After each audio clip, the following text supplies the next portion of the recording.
नमस्कार। The deep dive में आपका स्वागत है। आज 10 जनवरी 2026 है। नमस्कार। आज हमारे सामने जो दस्तावेज हैं वो देखकर एक सवाल मन में आता है। क्या? सवाल ये कि क्या भारत एक ही समय में भविष्य, वर्तमान और अतीत तीनों में जी रहा है?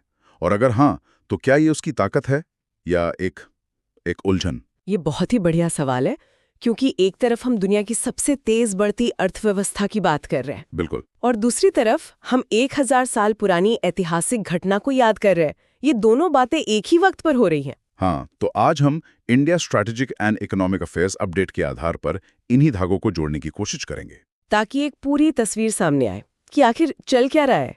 तो चलिए देखते हैं कि 7.4% की जीडीपी ग्रोथ, पराली से बनी सड़क और आर्टिफिशियल इंटेलिजेंस के बीच आखिर क्या कनेक्शन है। जरूर। तो शुरुआत करते हैं उस खबर से जो शायद सबसे बड़ी है, अर्थव्यवस्था। हम्म। में भारत की जीडीपी 7.4% की दर से बढ़ेगी।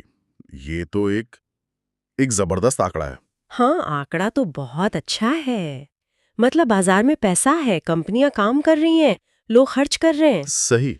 लेकिन असली कहानी हमेशा इन बड़े आंकड़ों के थोड़ा पीछे छिपी होती है।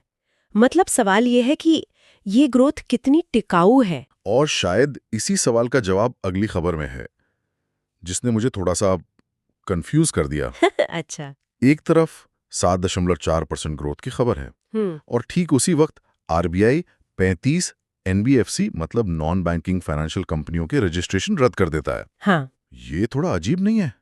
क्या इसका मतलब ये है कि जो ग्रोथ दिख रही है वो उतनी मजबूत नहीं है? नहीं नहीं, ये विरोधाभासी लगता है पर है नहीं। बल्कि मैं तो कहूंगी कि ये एक स्वस्थ अर्थव्यवस्था का लक्षण है। वो कैसे? इसे ऐसे समझिए, आप एक तेज रफ्तार गाड़ी चला रहे हैं। रफ्तार बढ़ाना तो अच्छी बात है, पर अगर आप साथ साथ ब्रेक और स्टीयरिंग की जांच नहीं करेंगे तो हादसा हो सकता है। बिल्कुल। आरबीआई यहाँ वही कर रहा है। 7.5% की ग्रोथ एक्सेलरेटर है और ये जो एनबीएफसीज पर कार्रवाई हुई है वो ब्रेक की जांच है। मतलब ये सिस्टम में जो कमजोर कड़ियां हैं उन्हें हटाने जैसा है, ताकि आगे कोई बड़ा संकट ना है। एग्जैक्टली। आरबीआई ये पक्का कर रही है कि जो कंपनियां नियमों का पालन नहीं कर रही या जिनके पास पर्याप्त पूंजी नहीं है वो सिस्टम से बाहर हो जाएं। इससे पूरी वित्तीय व्यवस्था ज्यादा सुरक्षित होती है। और ये सिर्फ बड़े शहरों की बात नहीं है। जब पीएस गिरीशा को केंद्रीय रेशम बोर्ड में डायरेक्टर फिनेंस बनाया जाता है तो ये भी उसी बड़ी सोच का हिस्सा है। अच्छा। रेशम उद्योग जैसे जमीनी क्षेत्रों में भी वित्तीय अनुशासन लाना उसी मजबूत ढांचे का एक हिस्सा है। ये और उसकी सर्विसिंग भी हो रही है। अब जरा भविष्य की तरफ चलते हैं। और यहाँ एक खबर है जो मुझे किसी साइंस फिक्शन फिल्म जैसी लगी। हाँ। भारत पराली से सड़क बनाने की तकनीक विकसित करने वाला दुनिया का पहला देश बन गया है। हाँ। पराली से सड़क? हाँ। ये कैसे मुमकिन है? ये सुनने में जितना अविश्वसनीय लगता है, विज्ञान के नजरिए से उतना ही सरल है। देखिए, पराली में लिग्निन और सेल्यूलोज नाम के प्राकृतिक पॉलीमर होते हैं। ओके। वैज्ञानिकों ने एक ऐसी प्रक्रिया निकाली है जिससे इसी को पिघलाकर तारकोल मतलब बिटुमेन जैसा पदार्थ बनाया जाता है। अरे वाह! तो जो चीज हर साल दिल्ली एनसीआर की हवा में जहर घोल रही थी, हाँ, वही अब सड़कें बनाएगी। बिल्कुल। ये एक तीर से दो निशाने लगाने जैसा है। किसानों को पराली जलाने की जरूरत नहीं, प्रदूषण कम होगा और सड़कों के लिए एक सस्ता इको फ्रेंडली विकल्प मिलेगा। और यहाँ जो सबसे आकर्षक बात है वो है इसका दर्शन। ये कचरे से संपदा बनाने का एक बेहतरीन उदाहरण है। ये दिखाता है कि भारत की इनोवेशन स्ट्रैटेजी सिर्फ किसी की नकल करना नहीं है, बल्कि अपनी जमीनी समस्याओं के लिए अनोखे समाधान खोजना है। तो ये तो हुई जमीन की बात। दिलचस्प ये है कि भारत आसमान में भी कुछ ऐसा ही कर रहा है। इसरो का जो नया EOSN-1 पृथ्वी अवलोकन उपग्रह मिशन है, वो भी तो यही है। बहुत अच्छा कनेक्शन है। ये सैटेलाइट्स आसमान में हमारी आंखें हैं। ये जो डेटा नीचे भेजते हैं वो पहले बिखरा हुआ लगता था, लेकिन अब यही डेटा भारत के नए टेक इकोसिस्टम का ईंधन बन गया है।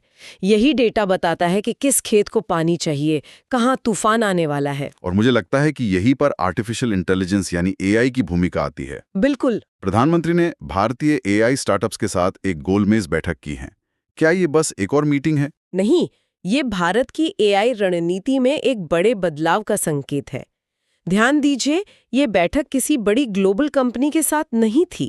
हाँ, ये भारतीय स्टार्टअप्स के साथ थी। सही। इसका साफ मतलब है कि सरकार अब AI फॉर भारत की सोच को बढ़ावा दे रही है। AI फॉर भारत, इसका क्या मतलब हुआ? मतलब ये कि हम AI का इस्तेमाल अपने खास समस्याओं को सुलझाने के लिए करना चाहते हैं। जैसे कोई स्टार्टअप इसरो के डेटा का विश्लेषण कर किसानों को बताए कि कौन सी फसल उगानी है। अच्छा। या कोई दूसरा स्टार्टअप AI से स्थानीय भाषाओं में स्वास्थ्य सलाह दे। ये बड़ी जेनरिक AI बनाने की दौड़ नहीं है। और इसी सोच को जमीन पर उतारने के लिए महिला एवं बाल विकास मंत्रालय का पंखुड़ी जैसा डिजिटल पोर्टल भी है। ये तकनीक को सीधे आम नागरिक की मदद से जोड़ता है। ठीक है, तो कुल मिलाकर तकनीक के मोर्चे पर भारत अपनी जरूरतों के हिसाब से अपने रास्ते बना रहा है। चलिए अब जरा दुनिया के मंच पर चलते हैं। अमेरिकी राष्ट्रपति डोनाल्ड ट्रंप ने सर्जियो गोर को भारत में नया अमेरिकी राजदूत नामित किया है। एक राजदूत का बदलना कितना मायने रखता है? बहुत ज्यादा, खास तौर पर जब दो देशों के बीच रिश्ते इतने जटिल और महत्वपूर्ण हों। राजदूत सिर्फ एक प्रतिनिधि नहीं होता, वो एक पुल की तरह होता है। बिल्कुल, पर्दे के पीछे बातचीत का एक अहम जरिया। सर्जियो गोर की पृष्ठभूमि और उनके विचार भारत अमेरिका संबंधों की दिशा तय करने में बड़ी भूमिका निभाएंगे। और हम यहाँ किसी राजनीतिक पक्ष की बात नहीं कर रहे हैं, बस ये समझ रहे हैं कि इस एक नियुक्ति का असर कई क्षेत्रों पर पड़ता है। और ये नियुक्ति एक ऐसे समय में हो रही है जब दुनिया में काफी तनाव भी है। दस्तावेज में खबर है कि अमेरिका ने उत्तरी अटलांटिक में मारिनारा नाम के एक रूसी तेल टैंकर को जब्त कर लिया है। अब इन दोनों खबरों को एक साथ देखिए। एक तरफ आपका सबसे बड़ा रणनीतिक साझेदार अमेरिका एक नए राजदूत के जरिए रिश्ते को नई दिशा दे रहा है, और दूसरी तरफ वही अमेरिका आपके एक पुराने और भरोसेमंद दोस्त रूस पर दबाव बना रहा है।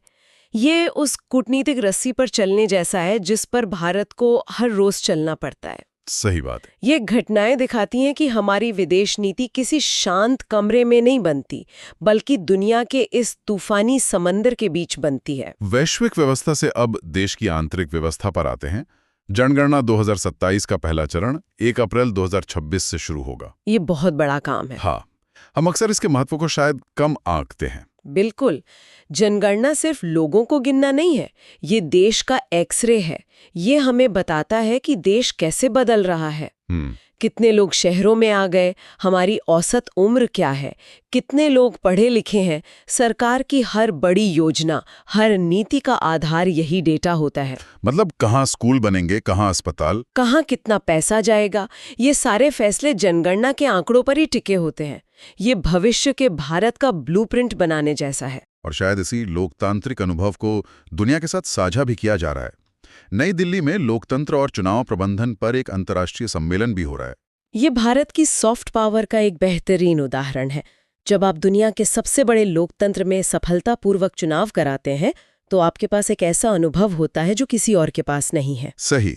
इस तरह के सम्मेलन की मेजबानी करना ये दिखाता है कि भारत अब सिर्फ लोकतंत्र का पालन नहीं कर रहा, बल्कि लोकतंत्र कैसे चलाया जाए इस पर वैश्विक बातचीत का नेतृत्व भी कर रहा है। चलिए इन सब गंभीर बातों से हटकर अब संस्कृति और समाज की तरफ आते हैं। सोमनाथ स्वाभिमान पर्व मनाया जा रहा है।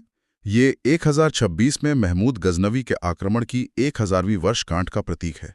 ये खबर दिखाती है कि एक राष्ट्र अपने अतीत से कैसे जुड़ता है। सोमनाथ का इतिहास सिर्फ एक मंदिर का इतिहास नहीं है, ये विनाश और फिर से उठ खड़े होने का मतलब पुनर्निर्माण का प्रतीक रहा है। इस तरह के पर्व राष्ट्रीय स्मृति का हिस्सा होते हैं। ये हमें सोचने पर मजबूर करते हैं कि हम अपने इतिहास को कैसे देखते हैं और उससे आज के लिए क्या सबक लेते हैं। लेकिन यहाँ एक दिलचस्प बात है। एक तरफ हम 1000 साल पुराने इतिहास को याद कर रहे हैं, हाँ, और दूसरी तरफ असम में राज्यपाल मूल्य आधारित शिक्षा के लिए संस्कार शाला जैसी पहल शुरू कर रहे हैं, जो भविष्य की पीढ़ी के चरित्र निर्माण पर है। ये दोनों कैसे जुड़ते हैं? ये वही सवाल है जिससे आज भारत जूझ रहा है। अतीत से प्रेरणा लेना और भविष्य के लिए मूल्य गढ़ना, इन दोनों के बीच संतुलन बनाना एक बड़ी चुनौती है। अच्छा। संस्कार शाला जैसी पहल ये दिखाती है कि कहीं न कहीं ये चिंता है कि आधुनिक शिक्षा सिर्फ डिग्री और नौकरी पर केंद्रित हो गई है और नैतिकता और मूल्यों का पक्ष कमजोर पड़ रहा है। तो एक तरफ राष्ट्रीय गौरव के लिए इतिहास को देखा जा रहा है और दूसरी तरफ भविष्य के नागरिक बनाने के लिए मूल्यों की शिक्षा पर जोर दिया जा रहा है। और शायद दिल्ली का विश्व पुस्तक मेला और भारत श्रीलंका में होने वाला T20 विश्व कप, ये सब इन्हीं अलग अलग धागों को एक साथ बुनने वाली जगह है। निश्चित रूप से क्रिकेट लोगों को जोड़ता है और किताबें विचारों को। ये वो सांस्कृतिक मंच है जहां समाज आपस में संवाद करता है।